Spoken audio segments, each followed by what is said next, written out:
వేదిక పైన ఉన్న మాజీ ఎమ్మెల్యే శ్రీ తెలుగుదేశం పార్టీ నాయకులు వర్మ గారు, party spokes person, Telugu Desam party spokes person, అలాగే బుర్రా కృష్ణరాజు గారు భారతీయ జనతా పార్టీ తరపు నుంచి భారతీయ జనతా పార్టీ నాయకులు, తంగెళ్ళ ఉదయ్ శ్రీనివాస్ గారికి జనసేన పార్టీ తరపు నుంచి, అలాగే ఇక్కడ ఈ హాల్లో సమావేశమైన తెలుగుదేశం పెద్దలందరికీ, నాయకులందరికీ, భారతీయ జనతా పార్టీ నాయకులందరికీ, జనసేన పార్టీ నాయకులందరికీ, వీర మహిళలకి, ప్రతి ఒక్కరికి పేరు పేరున నా హృదయపూర్వక నమస్కారాలు. మనస్ఫూర్తిగా మీ అందరికీ ఆహ్వానం పలుకుతా ఉన్నాను. కొంచెం వెనకలు కూర్చుండి సార్, వెనకాల కనిపించకుండా ఉంటాను. నేను చాలా రోజుల నుంచి ముఖ్యంగా తెలుగుదేశం నాయకులందరికీ, కార్యకర్తలందరికీ నేను చాలా రోజుల నుంచి మనసిప్పి పంచుకోవాలనుకుంటా ఉన్నాను. ఇది చాలా రోజుల నుంచి ఎప్పుడన్నా సరే ఇలాంటి సమయం సందర్భం వచ్చినప్పుడు నేను ఎందుకు మన తెలుగుదేశం పార్టీకి నిలబడ్డాను, దేనికని చెప్పడానికి మనసిప్పి చెప్పుకోవాలి మీ అందరికీ అని అనుకున్నాను. అంటే నేను ఎలాంటి వ్యక్తిత్వం ఉన్నాడని చెప్పడానికి. పాలిటిక్స్లో సహజంగా మీ అందరూ నాయకులు, మండల స్థాయి నాయకులు, పంచాయతీ స్థాయి నాయకులు, మన పార్టీ ఎదగాలనుకుంటాం తప్ప వేరే పార్టీ ఎదగాలని అనుకోం. సహజం ఇది అందరికీ. మీరు ఒప్పుకుంటారు ఆ మాటకి? మన పార్టీ ఎదగాలనుకుంటాం తప్ప వేరే పార్టీ ఎదగాలనుకోం. కానీ నాకు చంద్రబాబు గారి మీద చాలా అపారమైన గౌరవం, మనస్ఫూర్తిగా. ఎందుకంటే ప్రతి నాయకుడితోటి మనకి ఇష్టపడే అంశాలు ఉంటాయి, విభేదించే అంశాలు ఉంటాయి. ఆయనతో నాకు విభేదించే అంశాలు తక్కువ, సమ్మతి తెలిపే అంశాలు ఎక్కువ నాకు. కాకపోతే ఒకసారి సహకారం, సంఘర్షణ మధ్యలో సరైన మాట తీరు లేకపోతే, సరైన మనం కూర్చొని సమన్వయపరిచే వ్యక్తులు లేనప్పుడు కొంచెం ఇబ్బంది గురవుతుంది. 2014 కూడా ఆ రోజు నేను ఏ కండిషన్స్ లేకుండా, ఒక్క పదవి ఆశించకుండా, ఏం ఆశించకుండా అన్కండిషనల్గా తెలుగుదేశం పార్టీ, మన భారతీయ జనతా పార్టీ గెలవాలని చెప్పి జనసేనని పెట్టి కూడా అప్పటికి ఒక 10 మందిని అభ్యర్థులు నిలబెట్టగలిగే స్థాయిలో ఉండి కూడా ఎందుకు పెట్టలేదంటే సంపూర్ణంగా నా స్థాయి నుంచి సంపూర్ణంగా గెలవాలి, మీరందరూ అలయన్స్ బాగుండాలి, అలయన్స్ బాగుంటే ఆటోమేటిక్గా మేము బాగుంటామని ఆలోచనతో 2014లో మనస్ఫూర్తిగా రోజున ఒక్క పదవి ఆశించకుండా తెలుగుదేశం పార్టీ మన భారతీయ జనతా పార్టీకి చేసి పెట్టాను. ఆ రోజున మొన్న జైల్లో ఉన్నప్పుడు చాలా అకారణంగా ఆయన జైల్లో పెట్టినప్పుడు, ఎలాంటి విషయం లేకుండా జైల్లో పెట్టినప్పుడు నాకు చాలా బాధ కలిగింది. ఆయన వెళ్తా ఉంటే చాలామంది రోడ్డు మీద అన్న ఆయన్ని బంధించేశారన్న, ఆయన కూర్చోబెట్టి జైలు నుంచి బయటికి తీసుకురండి అన్న అని చెప్పి ప్రతి ఒక్క తెలుగుదేశం తమ్ముడు నా దగ్గరికి వచ్చి దారి పొడుగుతో మాట్లాడుతుంటే చాలా కదిలించేసింది. ఇది నేనేం కోరుకుంటానంటే, మనందరి మధ్య మన విభిన్నమైన పార్టీలకు చెందిన వ్యక్తులం కావచ్చు, కానీ మనందరం కలిసి భారతదేశానికో, ఆంధ్రప్రదేశ్, మనం ఉంటున్న ఆంధ్రప్రదేశ్కో మనం పని చేసుకోవడానికి వచ్చాం. మనందరికీ ఏకాభిప్రాయం లేకపోవచ్చు అన్ని విషయాల మీద, కానీ ఎక్కువ శాతం ఏకాభిప్రాయం ఉండేలాగానే మనం ప్రయత్నాలు జరుగుతూ ఉంటాయి. ఈ పొత్తు కూడా అలాంటిదే. అన్నీ మనం ఏకీభవించాల్సిన అవసరం లేదు, అన్నీ మనం కూర్చొని యాక్సెప్ట్ చేయాల్సిన అవసరం లేదు, కానీ ఎక్కువ శాతం 70-80% అందరం ఏకీభించే పరిస్థితులే ఉంటాయి. నాకు ఎదుగుదల ఉండి కూడా ఎందుకు నన్ను నేను కుదించుకొని 25 స్థానాలకు ఎందుకు కుదించుకున్నానంటే, మీ దగ్గర బలమైన స్ట్రక్చర్ ఉంది తెలుగుదేశం పార్టీకి. మేము స్ట్రక్చర్, మా దగ్గర యువత బలం ఉంది, మా దగ్గర కొట్లాడే బలం ఉంది, మా దగ్గర కొట్లాడే శక్తి ఉంది. నేను మా యువత అందరికీ చెప్తుంటాను, మా మహిళా నాయకురాళ్ళందరికీ చెప్తుంటాం, మా నాయకులందరికీ చెప్తుంటున్నాం, భారతీయ జనతా పార్టీని చూసి కానీ, తెలుగుదేశం పార్టీని చూసి కానీ మనం నేర్చుకోవాల్సింది, ఒక ఇంతమంది జనసందోహాన్ని ఒక స్ట్రక్చర్లో ఎలా పెట్టాలి అనేది మీ రెండు పార్టీలను చూసి నేర్చుకోవాలి. తెలుగుదేశం పార్టీని చూసి పదే నేను చెప్తూ ఉంటాను. ఎందుకంటే ఎవరైనా సరే నేర్చుకోవడం మీద, ఎవరి దగ్గర ఇచ్చిన పాఠాలు నేర్చుకోవడానికి జనసేన మేమందరం సంసిద్ధంగా ఉంటాం. ముఖ్యంగా ఆయన జైల్లో పెట్టినప్పుడు నేను వెళ్ళాను లోపలికి. నా దగ్గర నాకు పెద్ద ఆలోచన ఏం లేదు. పాప ఆయన జైల్లో వెళ్ళినప్పుడు ముఖ్యమంత్రి, ఉమ్మడి రాష్ట్ర ముఖ్యమంత్రి, ఒక మహానగరాన్ని ఆయన మేధస్సుతోటి, ఆయన ఆలోచన విధానంతో, ఎందుకు నాకు తెలుసు ఒక పార్టీని నడపడం ఎంత కష్టమో, అలాంటిది ముఖ్యమంత్రిగా ఉండి ఇన్ని ఒక మాదాపూర్ లాంటి ఒక హైటెక్ సిటీని ఆయన కూర్చొని రూపకల్పన చేశారు, 2020 విజన్ అని. అలాంటి వ్యక్తి ఎక్కడో మన రాజమండ్రి జైల్లో అలా కూర్చొని ఉంటే నాకు చాలా బాధ కలిగింది. వెళ్ళి లోపలికి వెళ్ళి మొత్తం అన్ని ఆ సెక్యూరిటీ మెజర్స్ అన్ని తట్టుకొని లోపలికి వెళ్ళి ఆయన చూస్తుంటే, ఒకప్పుడు అందరికీ ఈయన్ని జేజేలు పట్టిన ముఖ్యమంత్రి గారికి ఇలాంటి దుస్థితి కలిగింది. నేనేం చేయగలను ఆలోచించాను. బయట పార్టీ వాడిని, నేను తెలుగుదేశం పార్టీ వ్యక్తిని కాదు, కానీ నాకు మీ నాయకుడు తాలూకు బాధ, మీ అందరి బాధ నన్ను చాలా చాలా తాకింది. నేను చేయగలిగేది ఏంటి? నేను చేయగలిగేది ఏమనుకున్నానంటే మనందరం కలిసి ప్రజాస్వామ్యాన్ని కాపాడాలి. మనందరం కలిసి వైసీపీ రాక్షస పాలన నుంచి ఆంధ్రప్రదేశ్ని విముక్తి కలిగించాలి. నా వంతు కృషి నేనేం చేయగలను? సహజంగానే పొత్తు ఇలాంటి పరిస్థితుల్లో, ముఖ్యంగా మీ నాయకులందరికీ, తెలుగుదేశం నాయకుల మీ అందరికీ కూడా, సీనియర్లందరికీ తెలుసు, ఇలాంటి పొత్తులో ఆమ్ ట్విస్ట్ చేస్తారు. మాకు ఇన్ని సీట్లు కావాలి, మాకు ఇది కావాలి, అలా కండిషన్స్ పెట్టే పొత్తు ఉంటుంది ఎప్పుడు. నేను అవేం పెట్టుకోలేదు మనసులో. ముందు మీ నాయకుడు బయటికి రావాలి, చంద్రబాబు నాయుడు గారు బయటికి రావాలి అన్న ఒక్కటి తప్ప. ఎందుకంటే లెక్కలేసేవాడైతే వాడు పవన్ కళ్యాణ్ అవ్వడు. మనసుతో స్పందిస్తాను, మనకి తెలివితేటలతో స్పందించను, మనసుతో స్పందిస్తాను. కానీ నేను మనసుతో స్పందించినప్పుడు చాలామంది మా నాయకులు చాలా ఇబ్బందులు పడ్డారు. ఇప్పుడే మనకి మండపేట నుంచి కూడా లీలాకృష్ణ గారు సర్వేశ్వరరావు గారితో కూర్చొని మాట్లాడుతున్నారు. ఒకసారి ఆయన సర్వేశ్వరరావు గారు చెప్తా ఉన్నారు, మీరు చాలా పెద్ద హృదయంతో చేశారంటే లీలాకృష్ణ గారు అంటూ ఉన్నారు, ఆయన పెద్ద మనసుకి మేము కూడా నలిగిపోయామండి అని చెప్తా ఉన్నారు, సీటు కోల్పోయి. అలాగే ఈ పరిస్థితుల్లో వర్మ గారు కూడా ఇంత బలమైన నాయకుడు అయ్యండి, త్రిముఖ పోటీ నుంచి ఆయన ఇండిపెండెంట్గా పోటీ చేసే సత్తా ఉండి వ్యక్తి కూడా. ఎందుకంటే నేను ఉదాహరణకి మనం ప్రత్యర్థి పార్టీలైనా, ఇదే త్రిముఖ పోటీ అయినా కానీ ఇంతే గౌరవిస్తాను వర్మ గారికి, గుర్తుపెట్టుకోండి. ఎందుకంటే మనం ఈరోజు కలిసి పనిచేస్తున్న పొత్తు ధర్మం ప్రకారం, కానీ ఆయన సత్తా నాకు తెలియంది కాదు. ఆయన సమర్థత, ఆయన ప్రతిభ, ఆయన వ్యక్తిత్వం, ఆయన నిలబడేతనం, ఆయన లీడర్షిప్ ఎబిలిటీ నేను సంపూర్ణంగా అర్థం చేసుకున్నాను. ఆయనతో ఒకటే మాట కూర్చొని చెప్పాను, మీకు ఇంతకుముందు ఏదైనా సరే చిన్నపాటి పొరపక్షాలు ఉన్నా కానీ వాటందరి తరపున మనస్ఫూర్తిగా నేను క్షమాపణలు చెప్తున్నాను. దయచేసి మీరు ఏమాత్రం మీకు ఇబ్బంది కలిగించే ఏదైనా అంశాలు ఉండుంటే, గతంలో జరిగి ఉంటే మనస్ఫూర్తిగా మీరు క్షమించండి అయ్యా. ఎందుకంటే నేను తగ్గడం మీద ఉంటాను. ఎందుకంటే నాకు ప్రజలు బాగుండాలంటే నేను ఒక అడుగు వెనక్కి వేయడానికి, ఒక అడుగు తగ్గడానికి నేను సంసిద్ధంగా ఉంటాను. నేను కోరుకున్నది కూడా ఇది చాలా చాలా కీలకమైంది. పెద్ద మనసుతోటి రాష్ట్ర ప్రయోజనాలను దృష్టిలో పెట్టుకొని చంద్రబాబు నాయుడు గారిని ఆయన చెప్పింది విని అర్థం చేసుకొని, ఆయన ఒకటే చెప్పారు నాకు, ఆయన పదవుల గురించి ఏమి చెప్పినా, ఎమ్మెల్సీ అన్న మంత్రివర్గం అన్న నేనేం మాట్లాడలేదు, వాటన్నిటిని నేను ఆశించలేదు. మా చంద్రబాబు నాయుడు గారు చెప్పారు, ఆయన చెప్పిన గీత నేను దాటను అని చెప్పి మనస్ఫూర్తిగా పెద్ద మనసుతోటి ఈరోజు పోటీ నుంచి తప్పుకొని నన్ను అభ్యర్థిగా నిలబెట్టి ఇక్కడ 1,00,000 ఓట్ల మెజారిటీతో గెలిపించే బాధ్యత నాది అని చెప్పి ఆయన పెద్ద మనసుతో చెప్పడం చాలా చాలా ఆనందం వేసింది. సో దీంట్లో చాలా కీలకమైంది, ఆయన మర్యాదకి భంగం కలగనివ్వను. మీకు ఇదే చెప్తున్నాను. నేను ఇక్కడ ఎమ్మెల్యేగా మీరు గెలిపించినా కానీ ఆయన మర్యాదకు కానీ ఆయన గౌరవానికి కానీ నేను భంగం కలగనివ్వం. అలాగే మన పొత్తు ధర్మానికి ప్రతి మండలంలో ఉన్న ప్రతి తెలుగుదేశం నాయకులకి, ప్రతి బీజేపీ నాయకులు కూడా మీ గౌరవానికి, మీ అధికార దీనికి నేనేం భంగం కలగనివ్వం. అందరం కలిసి పనిచేద్దాం, సమస్యల మీద ఉమ్మడిగా పోరాడదాం. అలాగే మనకి ఏలేరు కాలువ కానీ, సుద్దగడ్డ, వీటన్నిటికి కూడా కంబైన్డ్గా కూర్చొని ఆలోచిద్దాం తప్ప ఏ విధంగా కూర్చొని ఒంటెద్దు పోకడైతే నేను పోను.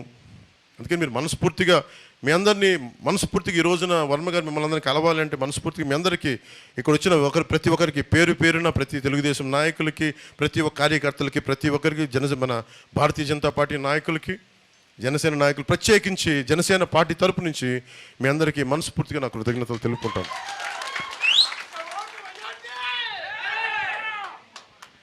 ఏంటది?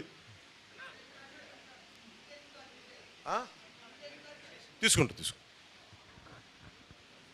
పిఠాపురం అభివృద్ధి మనందరం సమిష్టిగా చేయాల్సింది, అందరం కలిపి కూర్చొని చేద్దాం.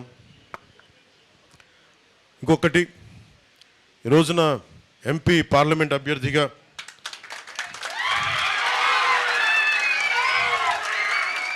తంగెళ్ళ ఉదయ్ శ్రీనివాస్ గారిని జనసేన పార్టీ తరపు నుంచి నించోబెడుతున్నాం.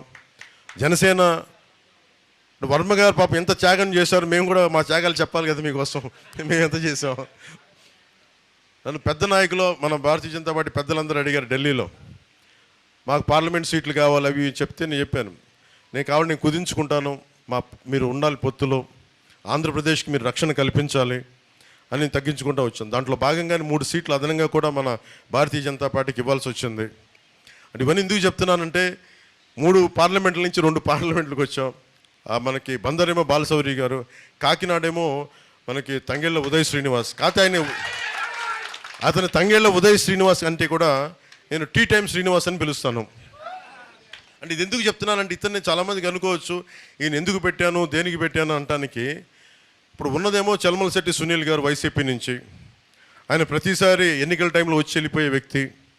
ఈయన దాదాపు ఒక 10 లక్షలు 2017లో ఇంజనీరింగ్ చేసి 2017లో ఒక 10 లక్షల పెట్టుబడి, ఒక సగటు మధ్యతరగతి రైతు కుటుంబం నుంచి వచ్చిన వ్యక్తి, ఒక 10 లక్షల పెట్టుబడితోటి ఒక టీ టైం, ఎక్కడ కాఫీ డే, బరిస్టా ఇలాంటివి కాకుండా చాలా చిన్నపాటి టీ షాపులు మన ఊళ్ళో కూర్చొని మాట్లాడి, మోడీ గారు చెప్పినట్టు చాయ్ పే చర్చలాగా, మోడీ గారు చెప్పినట్టు చాయ్ పే చర్చలాగా మనం కూర్చొని టీ టైం మాటలు అని చెప్పి కూర్చొని అందరూ ఆ వయసులో అందరూ కూర్చొని విలాసాలకి వినోదాలకి వెళ్తుంటే ఈ యువకుడు మటుకు కూర్చొని నేను ఏదైనా సాధించాలి అని కూర్చొని ఒక చిన్నపాటి కాన్సెప్ట్ క్రియేట్ చేశాడు.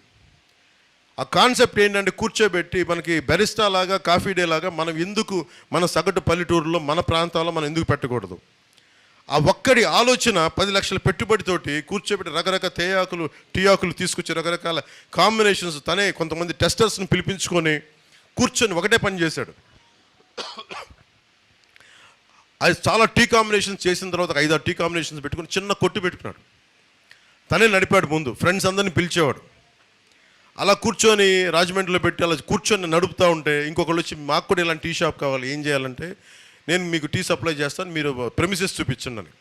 అలా స్టార్ట్ చేసిన 2017లో ఈ రోజున అది భారతదేశం మొత్తం మీద ఇంక్లూడింగ్ నేపాల్తో సహా, భవిష్యత్తులో ఇది దుబాయ్లో కూడా ఈరోజు అడుగుతూ ఉన్నారు, బంగ్లాదేశ్ దాకా వెళ్ళింది.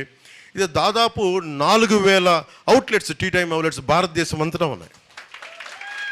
ఇది తనకి దాని వచ్చే సంపాదన అందరికి ఫ్రాంచైజ్ ఇచ్చేశాడు. మోడీ గారు చెప్పిన ఆత్మనిర్భర్ అవార్డు గ్రహీత ఇతను. దాదాపు 100కు పైగా అవార్డులు, బెస్ట్ ఎంటర్ప్రెన్యూర్, బెస్ట్ సిఇఓ, ఇలా తీసుకుంటే ఒక లిస్ట్ ఆఫ్ అవార్డ్సే ఉన్నాయి టీ టైమ్ ఉదయ్ గారికి. ఇది తను ఒక్కడే ఎదగడం కాదు, దాదాపు 25,000 మందికి ఉపాధి అవకాశం కల్పించాడు. తను చిన్న ఐడియా, 10 లక్షల రూపాయల పెట్టుబడితో పెట్టిన ఐడియా 25,000 మంది పైచిలకు వ్యక్తులకి అది ఉపాధి అవకాశం కల్పించింది. అలాగే దాంట్లో 1100 మంది, 4,000 అవుట్లెట్స్ ఉంటే 1100 మంది మహిళలే ఉన్నారు. 1100 మంది మహిళలు అంటే ఇంట్లో ఉండి ఇంటి ముందే చిన్న వసారా ఉంటే వసారాలో టీ టైం అని పెడితే అది వాళ్ళకి సెల్ఫ్ ఎంప్లాయ్మెంట్ అయిపోయింది. ఎందుకు చెప్తున్నా అంటే ఇలాంటి వ్యక్తి రేపొద్దున మన కాకినాడ పార్లమెంట్ అభ్యర్థిగా అయితే ఎంత అభివృద్ధి తీసుకురాగలడు అంటే తనకే కోసమే. అది కూడా నేను పిఠాపురం పంపించినప్పుడు తను కూర్చొని ఎమ్మెల్యేగా నేను చెప్పలేదు, అక్కడ ఉన్నాయి మళ్ళీ కూర్చోబెట్టి చాలామంది నలుగుతూ ఉన్నారు, కూర్చోబెట్టి మొత్తం సరి చేసుకొని నాకు స్ట్రీమ్ లైన్ చేసిరా అని చెప్పి పంపించాను. సిన్సియర్గా చేశాడు, ఏం ఎక్స్పెక్టేషన్స్ లేవు. యాక్చువల్లీ నేను ఏం చెప్పానంటే 2029లో నువ్వు పని చేసుకుంటే అప్పుడు నీకు ఇస్తానంటే, కానీ అతని ప్రతిభని అతని సమర్థతని గమనించిన తర్వాత ఖచ్చితంగా ఇతన్ని ఈ ఎన్నికల్లోనే ఎంపీగా నిలబెట్టాలి. అంటే ఈయనకి చలమలశెట్టి సునీల్ గారికి ఒకటే తేడా, ఇతను 25,000 మందికి ఉపాధి అవకాశం కల్పించాడు, 1100 మంది మహిళలకి సెల్ఫ్ ఎంప్లాయ్మెంట్ కల్పించిన వ్యక్తి.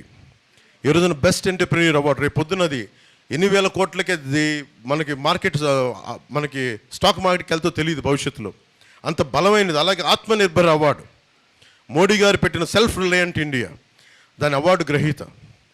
ఇలాంటి వ్యక్తి బెటరా మనకి కాకినాడ పార్లమెంట్కి? లేదంటే చలమలశెట్టి సునీల్ గారు ఉన్నారు, ఆయన కూడా నాకు సన్నిహితుడే, ఫ్రెండే. అప్పుడప్పుడు కనిపించినప్పుడు నమస్కారాలు చెప్పుకుంటూ ఉంటాం. కానీ ఆయన ప్రతి ఎలక్షన్ ముందు వస్తాడు, ప్రతి ఎలక్షన్ తర్వాత వెళ్ళిపోతాడు ఆయన. అలా కాకుండా పైగా అతను ఎక్కడో బయట సంపాదించుకుంటాడేమో అని ఇక్కడికి వచ్చి జగన్ కోసం ఆయన ఇక్కడ మైనింగ్స్ మీద ఆయన కలెక్షన్ చేయడం ఆయన కంపెనీ చాలా బాధ కలిగించింది. ఇక్కడి నుంచి డబ్బు తీసుకెళ్ళిపోతున్నాడు కానీ అక్కడి నుంచి డబ్బు తెప్పించట్లా. ఇతను ఇక్కడి నుంచి సంపాదన సృష్టిస్తున్నాడు, ఉద్యోగాలు ఇస్తున్నాడు, ఉపాధి అవకాశాలు ఇస్తున్నాడు, 10 మంది గుండె ధైర్యంతో నిలబడే అవకాశం ఇస్తున్నాడు. అందుకని దీన్ని దృష్టిలో పెట్టుకోండి. పైగా వైసీపీ ఎంపీ చలమలశెట్టి సునీల్ గారు మంచి వ్యక్తి, కానీ ఎప్పుడు రాంగ్ పార్టీలో ఉంటాడు ఆయనకి ఎప్పుడు ఓడిపోయే పార్టీకి వెళ్ళిపోతాడు టక్మని. సో చలమలశెట్టి సునీల్ గారు వైసీపీకి వెళ్తారు, sure shot party is losing, we are forming government. మనం ఒక్కటే గుర్తుపెట్టుకుందాం. ప్రతి మా తెలుగుదేశం సోదరులందరికీ, మా తెలుగుదేశం మహిళా సోదరీమణులందరికీ, మా భారతీయ జనతా పార్టీ నాయకులందరికీ, పెద్దలకి, కార్యకర్తలకి, జనసేన నాయకులందరికీ, కార్యకర్తలకి, జన సైనికులకి, వీర మహిళలకి, ప్రతి ఒక్కరికి పేరు పేరు చెప్తున్నాం, మనం ప్రభుత్వాన్ని స్థాపిస్తున్నాం. మన ప్రభుత్వాన్ని మన పొత్తు గెలుస్తుంది, అత్యధిక సీట్లు గెలుస్తున్నాం. ఇది గుండె ధైర్యంతో చేయండి. అలాగే ఈ రోజున ముఖ్యంగా ఈ రోజున పెన్షన్లు, ఈ రోజున వాళ్ళకి వాలంటీర్స్ని వాళ్ళ సర్వీస్ నుంచి తీసేసింది కాబట్టి ఎలక్షన్ గవర్నెన్స్, ఆ పెన్షన్స్ ఏవైతే ఉండాలో ఆ ప్రభుత్వ అధికారులు వచ్చేలాగా మనందరం కృషి చేయాలి. ప్రతి గ్రామంలో ప్రభుత్వ ఉద్యోగులందరికీ వారి పెన్షన్లు అందేలాగా ఉంటామని చెప్పి దాన్ని కూడా మనం ఒక కర్తవ్యంగా తీసుకొని ఎవరికైతే పెన్షన్లు ఉన్నాయో అవి అందేలా మనం అందరం కృషి చేయాలి. మీ అందరికీ పిలుపునిస్తా ఉన్నాను. అలాగే ఒకటే చెప్పండి, చంద్రబాబు నాయుడు గారు మేమందరం మాట్లాడుకున్నప్పుడు పదే చెప్పాం, డెవలప్మెంట్తో పాటు అభివృద్ధితో పాటు ఇది మనకి ఇది కూడా కావాలి, ఈ పథకాలు కూడా కావాలి. ఈ పథకాలు కూడా ఎలా ఉండాలంటే అభివృద్ధితో పాటు ఉండాలి. ఈరోజు నేను కౌలు రైతులకి, ఒక్కొక్క కౌలు రైతుకి ₹1 కోటి చొప్పున దాదాపు ఒక 20 కోట్ల పైన రూపాయలు మేమందరం ఇచ్చేసాము వాళ్ళందరికీ. ఇచ్చినప్పుడు నేను డబ్బు ఎలా సంపాదించాం? నేను నిజంగా ఒక కౌలు రైతు కష్టాలకి నిలబడాలంటే నేను ఒక సినిమా చేసి నేను కొన్ని కోట్లు పట్టుకొచ్చి నేను దీంట్లో పెడితే నన్ను చూసి చాలామంది ఒక 10 లక్షలు కొంతమంది ఇచ్చి అలా అందరం కలిపితేనే దాదాపు 20కి పైగా కోట్లు మేము ఈ రోజున కూర్చోబెట్టి పోగు చేసి ఇంతమంది కౌలు రైతులు నిలబడ్డాం. అంటే పథకాలు ఉండాలి, ఆసరా ఉండాలి, కానీ వాటితో పాటు అభివృద్ధి కూడా ఉండాలి. చంద్రబాబు గారు మేము అందరం అనుకుంది కూడా పథకాలతో పాటు అభివృద్ధి కూడా ఉండాలి. ఆ దిశగానే వెళ్తున్నాం. ప్రతి పథకాలు, ఏ పథకాలు తీసేయమని చెప్పండి, ఉన్న పథకాలు ఇంకా అభివృద్ధి చేసి ₹10 వచ్చేలా చేస్తామని తప్ప తీసేలా మటుకు ఉండదని మనస్ఫూర్తిగా ప్రతి ఒక్క ఓటర్కి చెప్పండి. ప్రతి ఒక్క మహిళకి, పెద్దలకి, ఎవరికైతే ఈ పెన్షన్స్ వస్తున్నాయి, అన్ని రకాల పెన్షన్స్ మేము ₹10 ఇచ్చేవాళ్ళమే కానీ వాళ్ళ నుంచి లాగేసుకునే వాళ్ళం కాదు. కాబట్టి మేము చేసేది ఏంటంటే అడ్డగోలుగా జేపీ వెంచర్స్ అని ఇసుకంతా కలిపి ఒక 2 కంపెనీలకి, మొత్తం లిక్కర్ అంతా 14 కంపెనీలకి, ఇవన్నీ వెళ్ళి అడ్డగోలుగా దోచేస్తూ ఉన్నారు. మద్యం, ల్యాండ్ మాఫియా, ఇది మనకి గంజాయి, ఇలా అడ్డగోలుగా దోచేస్తానికి వీళ్ళని ఆగాలంటే మన పొత్తు గెలవాలి, మనందరం నిలబడాలి. 40 రోజులు కరెక్ట్గా మండలం రోజులు దుర్గమ్మవారి పూజలాగా, రంజాన్ ఉపవాసాలుగా 40 రోజులు మనకు తీక్షణంగా కనుక మనందరం కలిసి మనలో పొరపచ్చాలు లేకుండా మనకి కొట్టుకోకుండా తిట్టుకోకుండా కలిసి కనుక మన ప్రభుత్వం వస్తుందని పనిచేస్తే మటుకు అందరం బాగుంటాం. అందరం ప్రభుత్వంలో భాగస్వామ్యం అవుతాం. మనలో మాట పెద్దలకు కూడా, చాలామంది పెద్దలకు కూడా చెప్తున్నాను, మన కార్యకర్తలు కానీ నాయకులు కానీ ఒక చిన్నపాటి ఇబ్బందులు ఉన్నా కానీ ఇంకొక కాన్ఫ్లిక్ట్ మేనేజ్మెంట్ లాగా కొంతమంది పెద్దలు వచ్చి కూర్చొని దాన్ని సరి చేయవలసిందిగా కోరుకుంటా ఉన్నాను. ఈ రోజున నేను పార్టీ తరపు నుంచి ఎలక్షన్ మానిటరింగ్ కమిటీ కింద నా రాజకీయ కార్యదర్శి హరిప్రసాద్ గారు, అలాగే మా కాన్ఫ్లిక్ట్ మేనేజ్మెంట్ హెడ్ అయిన మన శ్రీ అజయ్ గారు, అలాగే మర్రెడ్డి శ్రీనివాస్ గారు, పార్టీ ఉపాధ్యక్షుడు మహేందర్ రెడ్డి గారు, వీళ్ళందరినీ కూర్చోబెట్టి నేను మీ కమిటీ పెట్టండి. మీరందరూ ప్రతి చోట, ముఖ్యంగా మన తెలుగుదేశం నాయకులకి, మన కార్యకర్తలకి మధ్య, మన జనసేన నాయకులకి మధ్య ఏమాత్రం చిన్నపాటి ఇబ్బందులు వచ్చినా మీద కూర్చొని సరిచేయండి, మీ దృష్టికి తీసుకొస్తున్నానని చెప్పాను. నా సైడ్ నుంచి ఈ పొత్తుని కాపాడటానికి నేను తగ్గాను. నేను ఒక అడుగు వెనక్కేసి పొత్తు నిలబెట్టాను. మీరు కూడా ఒక్క భుజం మీద మీరు కాయాల్సిన అవసరం ఉంది మీ అందరికీ కూడా. ఎందుకంటే రేపు పొద్దున మన ప్రభుత్వం వచ్చినప్పుడు అందరికీ మన కష్టాల్లో కూడా చాలామంది కార్యకర్తల గురించి, తెలుగుదేశం కార్యకర్తల గురించి నేను ఎంతో దారిలో పొడుగుతా చంద్రబాబు గారికి ఆ రోజు జైలు నుంచి బయటకు వచ్చి ఒకటే చెప్పా, ఆలోచిస్తూ ఉన్నాను. జైలు బయట నుంచి ఆయన కలిసి బయటకు వచ్చి గేటుకు వచ్చే లోపు నేను ఒకటే ఆలోచించాను, ఏం చెప్పాలి. అందరిలాగా చాలా తెలివిగా కూర్చొని మంచిది, ఆయన త్వరగా బయటికి జైలు నుంచి రావాలని కోరుకుంటున్నాను అని చెప్పి కూడా వెళ్ళిపోవచ్చు. ఆ తెలివితేటలు కూడా నా దగ్గర ఉన్నాయి. అలా ఉంటే మీరు ఎలా ఉంటుందో ఆలోచించండి. నేను ఆ తెలివితేటలు చూపించలా. అరే, కష్టాల్లో ఉన్న వ్యక్తికి ఒక 4 దశాబ్దాలు పార్టీని కొమ్ము కాసేశారు తెలుగుదేశం కార్యకర్తలందరూ. మీకు అండగా నిలబడాలంటే నేను ఏం చేయాలి? నేను మనసిప్పి మాట్లాడాలని నిర్ణయించుకున్నాను. ఆ రోజునే అలయన్స్ని ప్రకటించాను. పెద్దలకి, మన భారతీయ జనతా పార్టీ పెద్దలకు కూడా తెలియజేశాను. అదేదో నిజంగా మనకు ఆంధ్రప్రదేశ్ ఇబ్బందులు చూసి నేను చేయాల్సి వచ్చింది, పెద్ద మనసుతోటి సహకరించండి అని చెప్పాను. పాపం వాళ్ళు సమయం తీసుకున్నారు. పెద్ద మనసుతోటి అమిత్ షా గారు ముందుకు వచ్చి, జేపీ నడ్డా గారు ముందుకు వచ్చి మనస్ఫూర్తిగా మీరు గెలవాలి అని చెప్పి వాళ్ళు కూడా భాగస్వామ్యం తీసుకున్నారు ఈరోజు. సో నేను కోరుకుంటుంది, మన ప్రభుత్వాన్ని స్థాపిస్తున్నాం. టీ టైం ఉదయ్ శ్రీనివాస్ గారిని గెలిపించవలసింది మనస్ఫూర్తిగా కోరుకుంటున్నాను. అలాగే వర్మ గారు కొంచెం మీరు ముందుకు రావాలి. ఈయన ఒక మాస్ లీడర్. నాకు ఈయనతోటి నాకు, బాబు నువ్వు కూర్చోండి, నాకు కనిపించలేదు. నాకు ఈయనతోటి నచ్చుద్ది. ఈయన ముఖస్థితి లేకుండా మాట్లాడతారు. ఈయన అలాంటి వాడు నిలబడితే ఎంత గట్టిగా నిలబడతాడో నాకు తెలుసు. వారి అబ్బాయికి కూడా మనస్ఫూర్తిగా ప్రత్యేకమైన కృతజ్ఞతలు. జూనియర్ వర్మ గారికి. కృష్ణరాజు గారు మీరు రండి. కృష్ణరాజు గారికి కూడా పాప ఆయన కూర్చొని పెద్ద మనసుతోటి సహకరించి ఈ రోజున ఈ పొత్తుని ముందుకు తీసుకెళ్తాను మనస్ఫూర్తిగా ధన్యవాదాలు తెలుపుకుంటూ, ముఖ్యంగా వర్మ గారికి నియోజకవర్గం నా గెలుపు మీ చేతుల్లో పెట్టాం.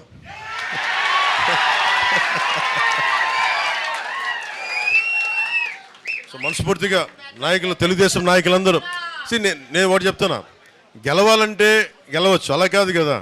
గెలుపు చిరస్థాయిగా ఉండిపోవాలి, మర్చిపోయేలా భారతదేశం ఏదో మీరు గుర్తుపెట్టుకోండి. మన జగన్ ఏం చేశారు చెప్తాను. జగన్ ఒక నిమిషం, ఆ జగన్ ఏం చేశాడు చెప్తా. మోడీ గారు, ముఖ్యంగా భారతీయ జనతా పార్టీ పెద్దలు మీ అందరికీ తెలుసు, G20 సమ్మిట్, కృష్ణరాజు గారు G20 సమ్మిట్ ఎంత ప్రతిష్టాత్మకమైనదో మనందరికీ తెలుసు. అలాంటి సమయంలో ఆయన డిస్టర్బ్ చేయడానికే చంద్రబాబు నాయుడు గారిని అరెస్ట్ చేశారు. అది చాలా ఆవేదన కలిగించింది పెద్దలందరికీ. అలాంటి సమయంలో కూర్చోబెట్టి మనం తీసుకున్న నిర్ణయం ఈరోజు మనందరినీ కల్పించింది. దీని ఫలితాలు సాధిద్దాం, గుర్తుపెట్టుకుందాం. ఏం లేదు, ఈ విజయం పిఠాపురం నా ఒక్కడి విజయం కాదు, మనందరి విజయం. వర్మ గారి విజయం, కృష్ణరాజు గారి విజయం, మన టీ టైం ఉదయ్ శ్రీనివాస్ విజయం, మన జనసేన కార్యకర్తల విజయం, తెలుగుదేశం కార్యకర్తల విజయం, తెలుగుదేశం సోదరుల విజయం, వీర మహిళల విజయం, భారతీయ జనతా పార్టీ నాయకుల విజయం. ఇది మనందరి సమిష్టి విజయం. దిగ్విజయంగా ఉండాలని చెప్పి తెలుగుదేశంకి జయము జయము, భారతీయ జనతా పార్టీకి జయము జయము, జనసేన పార్టీకి జయము జయము, ప్రజలకి దిగ్విజయం కలుగు కాక. జై జనసేన, జై హింద్.